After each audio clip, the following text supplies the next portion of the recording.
छत्तीसगढ़ विधानसभा का मानसून सत्र शुरू हो चुका है, जिसमें पहले दिन दिवंगत विधायकों को श्रद्धांजलि अर्पित किया गया, जिसमें मुख्यमंत्री विष्णु साय, पूर्व मुख्यमंत्री भूपेश बघेल और नेता प्रतिपक्ष चरणदास महंत समेत कई विधायकों ने दिवंगत विधायकों को श्रद्धांजलि अर्पित की।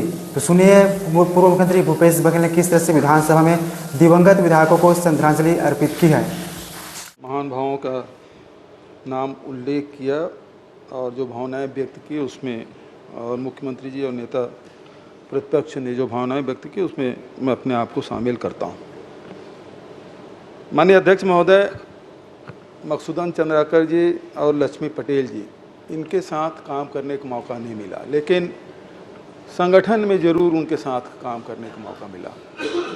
मकसूदन चंद्राकर जी बहुत ही सहज, सरल, मिलनसार और अपनी बात चुटीले अंदाज में करते थे। कलाकार भी थे और पंचायत से लेके विधानसभा तक वो पहुँचे। 93 में पहली बार जब चुनाव लड़ा अध्यक्ष महोदय, तो मेरे चुनाव संचालक के रूप में पार्टी की तरफ से उसको भेजा गया था। तब से उनसे मेरा परिचय रहा। लक्ष्मी पटेल जी भी उसी प्रकार से, उससे भी संगठन के माध्यम से ही उनके हम लोग संपर्क में आए। जब हमारे यहाँ जब चुनाव अधिकारी बन के आए थे, तब उनसे संपर्क रहा और उसके बाद निरंतर उसके संबंध बने रहे।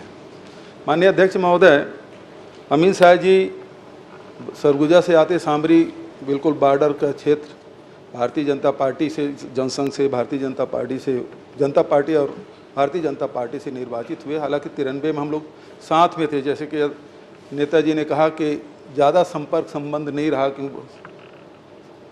लेकिन वो साथ में विधायक रहे। लेकिन अनंतुराम कश्यप, अग्नि चंद्राकर जी, ये सब हम लोग साथ में काम किए हैं, मध्य प्रदेश में भी और अग्नि चंद्राकर के साथ छत्तीसगढ़ में भी। अनेक आंदोलन में, पार्टी कार्यक्रमों में हम लोग मिलते थे। एक पारिवारिक संबंध इन महान भावों से रहा और निश्चित रूप से इन सभी के जाने से एक अपूर्णीय क्षति न केवल उस वर्ग के लोगों को हुआ है, उस क्षेत्र के साथ हुआ है, लेकिन साथ ही साथ पूरे प्रदेश की भी एक क्षति हुई है और व्यक्तिगत क्षति भी मैं मानता हूं। अध्यक्ष महोदय, मैं उन्हें सभी महान भावों को अपनी तरफ से श्रद्धांजलि अर्पित करता हूं। ओम शांति।